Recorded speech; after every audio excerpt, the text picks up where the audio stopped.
Hello my dear friends, welcome our YouTube channel unique study with Gaurav में आपका स्वागत है। कल अपनों ने मॉडल्स की बात की थी, आज अपने बात करेंगे प्राइमरी वर्ब्स की। तो देखते हैं प्राइमरी वर्ब्स कौन कौन सी होती है।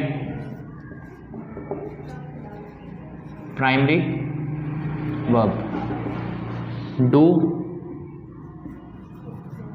हैव और बी।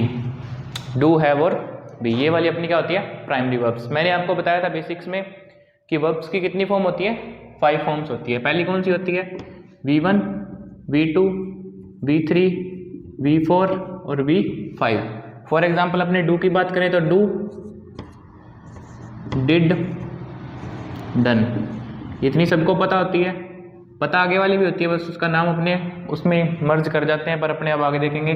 जिसमें ING लग जाता है वो अपनी कौन सी हो जाती है, फोर्थ फॉर्म। यानी कि V1 में अगर ING लगा दें, डू में ING लगा देंगे तो कौन सी फॉर्म बन जाएगी, फोर्थ फॉर्म डूइंग। और V1 में अपने एस या ES जोड़ दें तो वो अपनी कौन सी बन जाएगी, फिफ्थ फॉर्म, जैसे डज।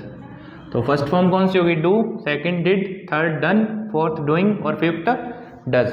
अब अपने इसके है तो ये तीन, पहली ये, दूसरी ये और तीसरी ये, तीन प्राइमरी वर्ब्स है। आज जो अपने बात करने वाले हैं, आज सिर्फ किसकी बात करेंगे, अपने डू की बात करेंगे। तो इसलिए डू का एग्जांपल ये, जैसे मैं यहाँ पे लिख दूं प्ले, तो सेकंड फॉर्म अपनी हो जाएगी प्लेड, थर्ड फॉर्म हो जाएगी प्लेड। V1 में ING लगा देंगे तो फोर्थ फॉर्म हो जाएगी प्लेइंग, और V1 में ऐसे ES लगा देंगे तो क्या हो जाएगा, फिफ्थ फॉर्म प्लेज। इस तरह अपने वर्ब की कौन सी कितनी फॉर्म होती है, 5 फॉर्म्स होती है, जो अपनों ने यहाँ पे डिटेल में देख लिया। अब अपने देखेंगे इसके बारे में कुछ रूल्स। वर्ब की सेकंड व फिफ्थ फॉर्म अपने से पहले कोई भी वर्ब यानी हेल्पिंग वर्ब नहीं लेती है। कौन सी, वर्ब की सेकंड फॉर्म और वर्ब की फिफ्थ फॉर्म है, ये दोनों अपने से पहले कोई भी हेल्पिंग वर्ब नहीं लेती है। यानी कि ये आएंगी तो ये दोनों अकेली आएंगी। और वर्ब की थर्ड फॉर्म व फोर्थ फॉर्म अपने से पहले कम से कम एक फॉर्म यानी कि एक हेल्पिंग वर्ब जरूर लेती है। इसको रूल मान लो, कंसेप्ट मान लो, याद रखना पड़ेगा। वर्ब्स की कितनी फॉर्म होती है, 5। जैसे अपने ने डू का लिया तो डू, डिड, डन, डूइंग और डज, ये 5 होगी। वर्ब की जो सेकंड फॉर्म है और फिफ्थ फॉर्म है, ये अपने से पहले कोई हेल्पिंग वर्ब नहीं लेती। और वर्ब की थर्ड फॉर्म और फोर्थ फॉर्म अपने से पहले हेल्पिंग वर्ब जरूर लेती है। बची अपनी वर्ब की फर्स्ट फॉर्म, तो वर्ब की फर्स्ट फॉर्म की मर्जी है, ये मर्जी का मालिक है। वर्ब की फर्स्ट फॉर्म अकेली भी आ सकती है, अकेली भी आ सकती है, वह किसी के साथ भी आ सकती है। अब ये 3 पॉइंट नोट करो, इसके बाद आगे की बात अब अपने इसके बाद करेंगे। और ये वाली चीज़ ध्यान रखनी है, वर्ब की सेकंड फॉर्म और फिफ्थ फॉर्म अपने से पहले कोई हेल्पिंग वर्ब नहीं लेती, और थर्ड फॉर्म और फोर्थ फॉर्म अपने से पहले हेल्पिंग वर्ब जरूर लेती है। और जो फर्स्ट फॉर्म है वो अकेली भी आ सकती है और किसी के साथ भी आ सकती है। पहले आप इतना नोट करो, इसका स्क्रीनशॉट ले सकते हो, स्क्रीनशॉट लो, फिर उसके बाद अपने आगे बात करते हैं। जैसे अपनों ने अभी लिखा, वर्ब की थर्ड फॉर्म और फोर्थ फॉर्म बिना हेल्पिंग वर्ब के नहीं आती, यानी कि इनसे पहले कुछ ना कुछ अपने को चाहिए होगा। तो अपने क्या लिखेंगे, वर्ब की थर्ड व फोर्थ फॉर्म कभी भी हेल्पिंग वर्ब का काम नहीं करेगी। वर्ब की थर्ड फॉर्म और फोर्थ फॉर्म कभी भी हेल्पिंग वर्ब का काम नहीं करेगी। क्यों, क्योंकि अपने ने वो स्ट्रक्चर बनाई थी ना, 1 ब्लैंक है, 2 ब्लैंक है, 3 ब्लैंक है और 4 ब्लैंक है। यहाँ पे है तो यहाँ पे तो मेन वर्ब आएगी, यहाँ पे मेन वर्ब, यहाँ पे मेन वर्ब, यहाँ पे मेन वर्ब, यहाँ पे क्या है, ये हेल्पिंग वर्ब, यहाँ पे भी हेल्पिंग वर्ब, यहाँ पे भी हेल्पिंग वर्ब। यहाँ पे क्या आएगी, स्पोर्टिंग वर्ब और स्पोर्टिंग वर्ब और स्पोर्टिंग वर्ब। तो वो क्या कर रहा है, थर्ड फॉर्म और फोर्थ फॉर्म कभी भी हेल्पिंग वर्ब का काम नहीं कर सकती। तो थर्ड फॉर्म कहाँ पे आएगी, या तो यहाँ पे या यहाँ पे, ठीक है। मेन वर्ब का काम कर सकती है डू डज डिड की forms, do does did doing और डन, ये सभी मेन वर्ब का काम तो कर सकती है, मेन वर्ब का काम कर सकती है। जैसे मैं लिखूं आई डू माई वर्क, तो ये क्या होगा, डू यहाँ पे क्या कर रहा है, मेन वर्ब का काम कर रहा है। यहाँ पे लिखा सिंगुलर का, शी डज हर ड्यूटी, तो डज यहाँ पे क्या कर रहा है, मेन वर्ब का काम कर रहा है। जैसे मैं लिखूं they did what I said to them, तो डिड भी यहाँ पे क्या कर रहा है, मेन वर्ब का काम कर रहा है। तो डू की कोई भी फॉर्म जो है वो मेन वर्ब का काम कर सकती है, third form fourth form helping verb का काम नहीं करती। इससे पहले कोई ना कोई वर्ब का आना जरूरी है। जैसे मैं यहाँ पे लिख दूं, जैसे अपनों ने अभी प्ले की फॉर्म्स देखी थी, यहाँ पे साइड में देख लेते हैं अपने। प्ले की second form played, third form भी प्लेड। अब अपने को कोई कह दे इन दोनों में से थर्ड फॉर्म कौन सी और फोर्थ फॉर्म कौन सी है, तो अपने नहीं पहचान पाएंगे सीधा सीधा।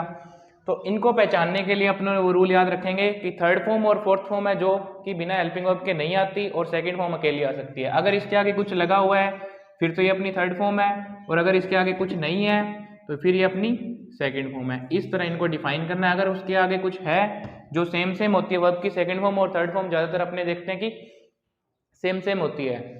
और अब अपने देखेंगे जब इसके आगे कुछ लगा हुआ है फिर तो ये थर्ड फॉर्म है, अगर कुछ नहीं लगा हुआ तो फिर ये सेकंड फॉर्म है। इसीलिए ये वाला फॉर्मूला अपने को जो पीछे मैंने लिखवाया था कंसेप्ट, वो अपने को याद रखना है। थर्ड फॉर्म फोर्थ फॉर्म कभी भी हेल्पिंग वर्ब के बिना नहीं आएंगी, इसलिए कभी भी हेल्पिंग वर्ब के बिना नहीं आएंगी, यानी कि अपने आगे कुछ ना कुछ लेंगी, हेल्पिंग वर्ब लेंगी। तो ये खुद तो हेल्पिंग वर्ब का काम कर नहीं सकती जब ये अकेली नहीं आ सकती, तो इसलिए ये नोट कर लेना। और ये अपना हो गया सेकंड फॉर्म थर्ड फॉर्म। अगर आगे कुछ नहीं आ रहा तो फिर सेकंड फॉर्म का काम करेगी, अगर आगे कुछ आ रहा है तो फिर थर्ड फॉर्म का काम करेगी। और डू डज डिड वाला ये अलग से लिख लेना, डू डज डिड डूइंग और डन ये सभी मेन वर्ब का काम कर सकती हैं। ये अपनों ने यहाँ पे देख लिया, ये सपोर्टिंग वर्ब का काम नहीं करती, ठीक है, वो अपने आगे देखेंगे, पहले आप इतना नोट करो। जैसे अपनों ने अभी बात की कि डू डज डिड ये वाले सारे मेन वर्ब का काम कर सकते हैं, तो इसमें एक चीज़ और नोट करनी है अपने को। अब डू डिड डन डूइंग और डज ये सभी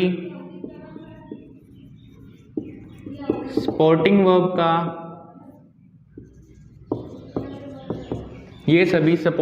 का काम नहीं कर सकते हैं। ये सपोर्टिंग वर्ब का काम नहीं कर सकते पर मेन वर्ब का काम कर सकते हैं। और डू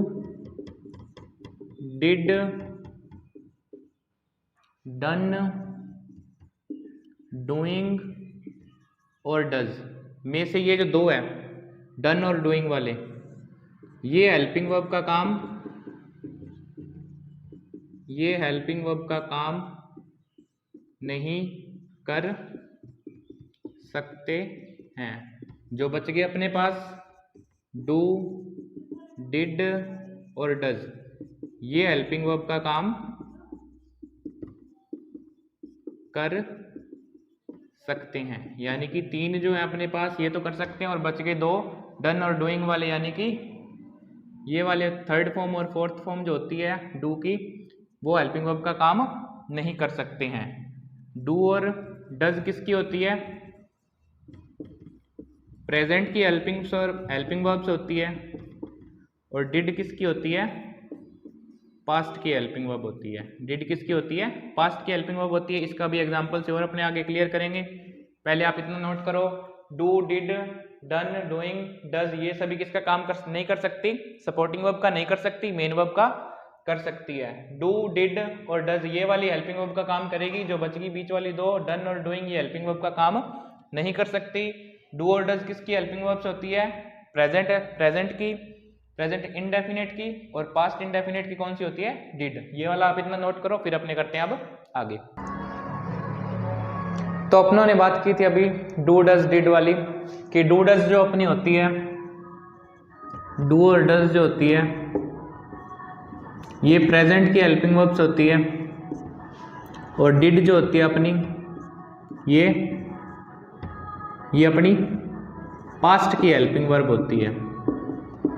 एक चीज ध्यान रखना, जिस सेंटेंस में एक ही शब्द में वर्ब होती है वह सेंटेंस प्रेजेंट इंडेफिनिट या पास्ट इंडेफिनिट से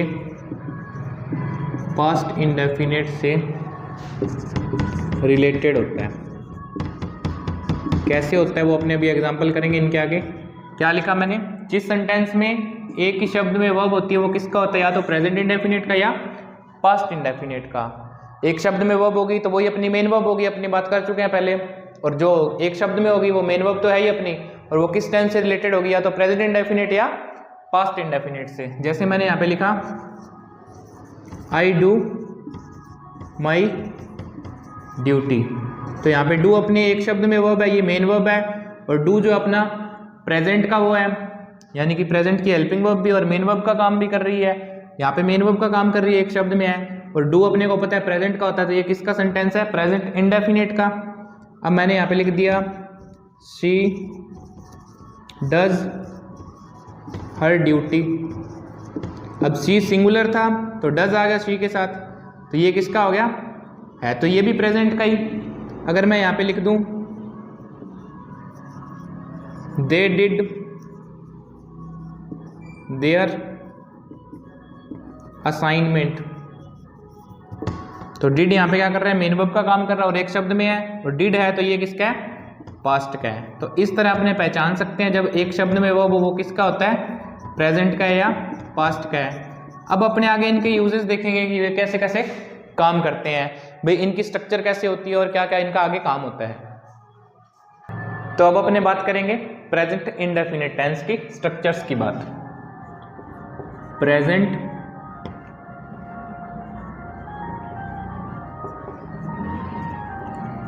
इंडेफिनिट टेंस, इसकी स्ट्रक्चर के लिए पहले क्या चाहिए होता है, सब्जेक्ट प्लस वर्ब की फर्स्ट फॉर्म प्लस एस या ई एस प्लस ऑब्जेक्ट जो पॉजिटिव वाली होती है। नेगेटिव में सब्जेक्ट प्लस नेगेटिव है तो नोट आएगा, और नोट आएगा तो नोट अपने साथ क्या लेगा, या तो डू या डज, डू या डज। और अपना सब्जेक्ट अगर प्लूरल है तो डू और सिंगुलर है तो does. Subject plus do does plus verb की हमेशा फर्स्ट फॉर्म आती है, डू डज डिड कुछ भी हो वर्ब की हमेशा फर्स्ट फॉर्म आई। वही अगर अपने इंटेरोगेटिव बनाए तो डू या डज, फिर सब्जेक्ट प्लस वर्ब की फर्स्ट फॉर्म प्लस ऑब्जेक्ट और लास्ट में क्वेश्चन मार्क। ये अपना क्या होगी, स्ट्रक्चर होगी प्रेजेंट इंडेफिनिट की। जैसे मैंने यहाँ पे लिख दूं मैं अभी जो अपनों ने एग्जांपल लिखा था, आई डू माई ड्यूटी, तो यहाँ पे एक शब्द में अपने को पता है ये प्रेजेंट की हेल्पिंग वर्ब है, तो अपने जब इसको चेंज करेंगे तो प्रेजेंट में करेंगे। आई डू नॉट वर्ब की first form do my duty, ये क्या हो गया प्रेजेंट का नेगेटिव। तो यहाँ पे ये भी डू है ये भी डू है। अब अपने यहाँ पे कंफ्यूज हो जाते हैं कि ये वाला डू कहाँ पे आया, तो अपनों ने जो स्ट्रक्चर की थी ये वाली वो यहाँ पे काम आएगी।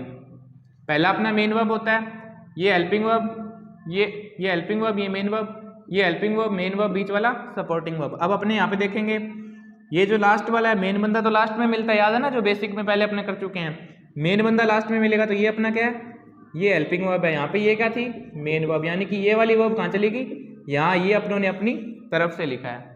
तो ये क्या होगा, I don't do my duty, तो ये वाला हेल्पिंग वर्ब अपनी तरफ से लेके आए अपने, और ये होता है मेन वर्ब, क्योंकि ये इसकी स्ट्रक्चर होती है। ये इसका इंटेरोगेटिव बनाना हो तो डू माई ड्यूटी, बस इतना सिंपल सा तो है। अब अपने इसके आगे और देखेंगे, पास्ट के एग्जांपल्स भी देखेंगे। आई होप कि आपको ये समझ में आ गया होगा। अब अपने पास्ट इंडेफिनिट की बात करेंगे। अब अपने देखेंगे पास्ट के बारे में। Past indefinite tense, past indefinite tense के ये अपना डू फॉर्म का बेसिक चल रहा है, इसलिए ये थोड़ा सा बीच में है तो बताना जरूरी है। तो अपने करेंगे पास्ट की स्ट्रक्चर्स क्या होती है अपने पास, subject plus V2 plus object.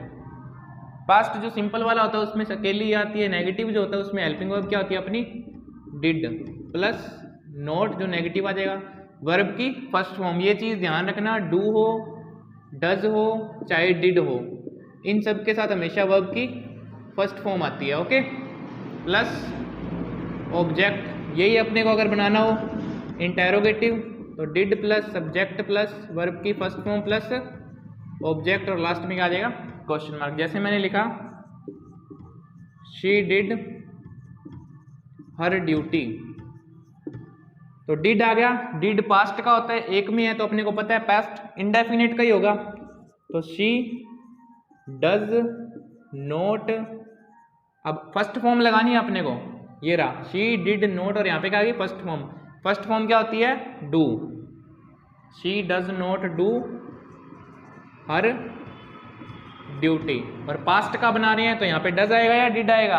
Helping verb क्या अपनी, हेल्पिंग वर्ब किसके अकॉर्डिंग लगती है सब्जेक्ट। सब्जेक्ट क्या अपना सिंगुलर है, सिंगुलर है तो डज आएगा, वर्ब की फर्स्ट फॉर्म आएगी, यानी कि अपना बिल्कुल करेक्ट है। और अपने अगर इसका प्रेजेंट वो बनाए अपने इंटेरोगेटिव वाला तो डज आगे she do her duty, last में क्या आ जाएगा क्वेश्चन मार्क। ओके, ये भी बहुत इजी है, कुछ टफ नहीं है, बेसिक ही चल रहा है अभी तक अपना।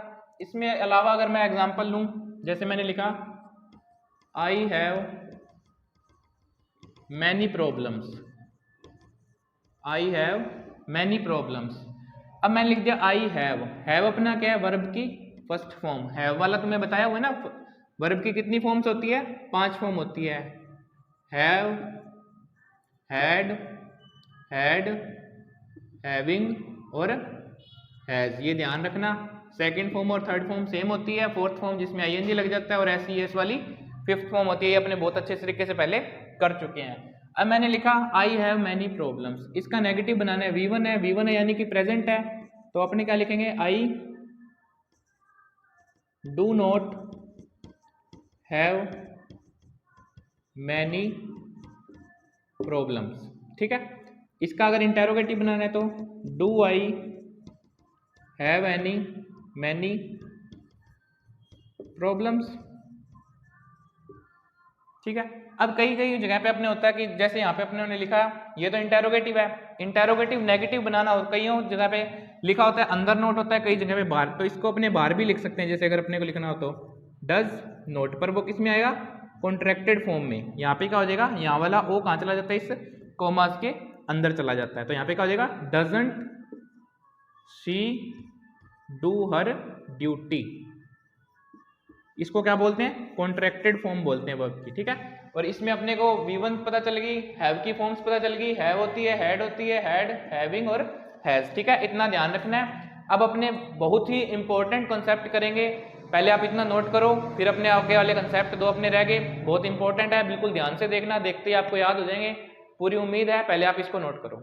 अब अपने देखेंगे बहुत ही इंपॉर्टेंट कॉन्सेप्ट नंबर 1, बस ये 2 कॉन्सेप्ट बच गए, उसके बाद ये क्लास कंप्लीट अपनी। कंसेप्ट नंबर 1 अनलेस और अनटिल, ये 2 वर्ड्स कंजंक्शन होते हैं, इनको आपने स्पेशली ध्यान रखना है। अनलेस और अनटिल जिस क्लोज में आते हैं उस क्लोज में, ध्यान रखना मैं क्लोज की बात कर रहा हूं, उस क्लोज में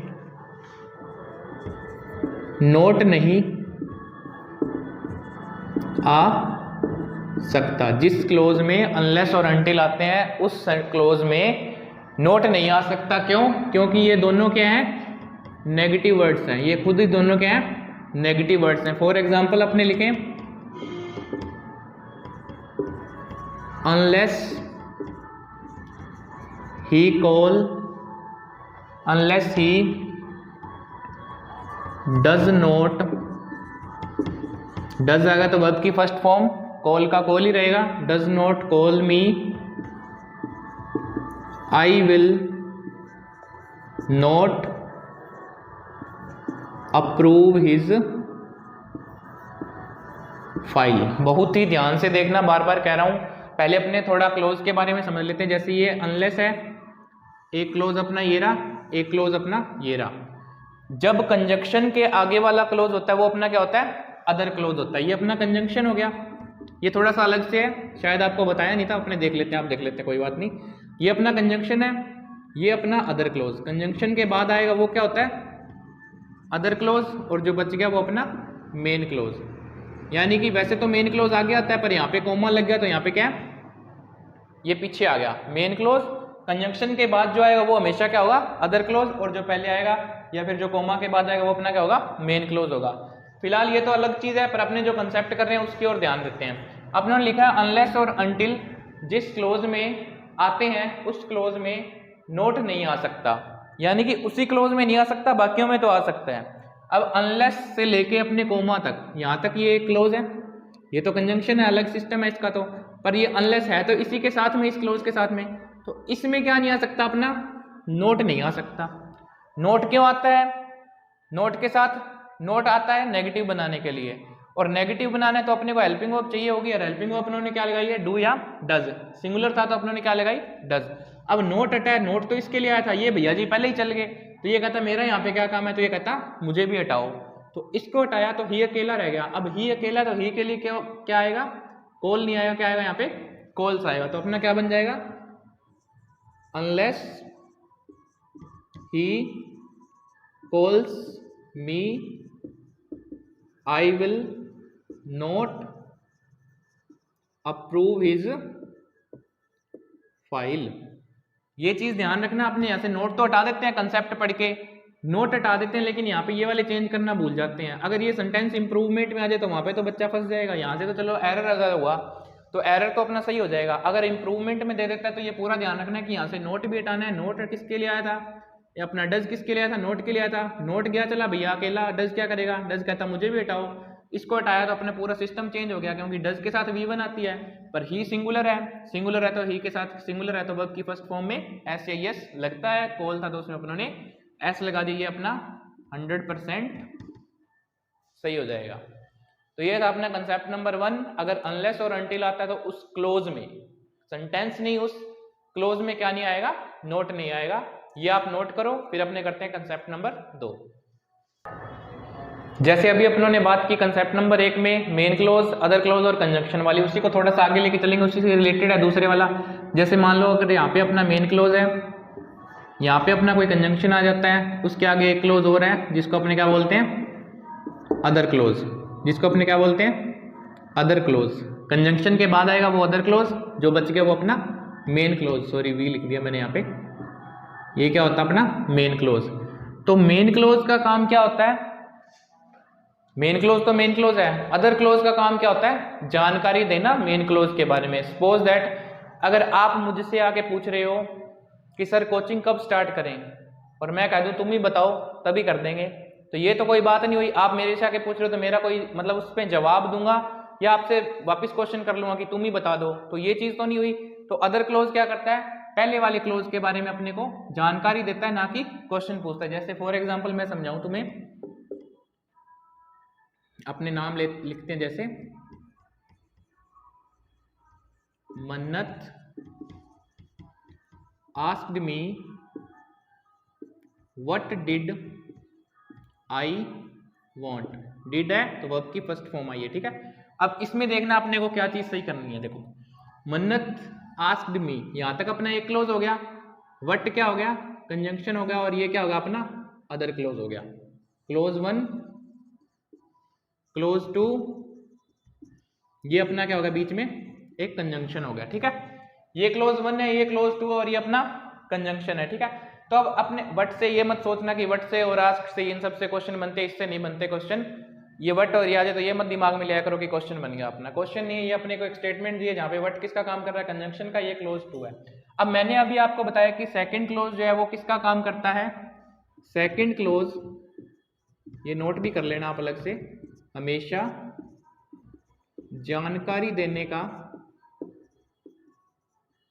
जानकारी देने का काम करता है, न कि क्वेश्चन पूछने का। सेकंड क्लोज किसका काम करता है? फर्स्ट क्लोज के बारे में जानकारी देने का काम करता है, न कि क्वेश्चन पूछने का। अब इसको अपने सही कैसे करेंगे? तो ये ऐसे सही हो जाएगा, मन्नत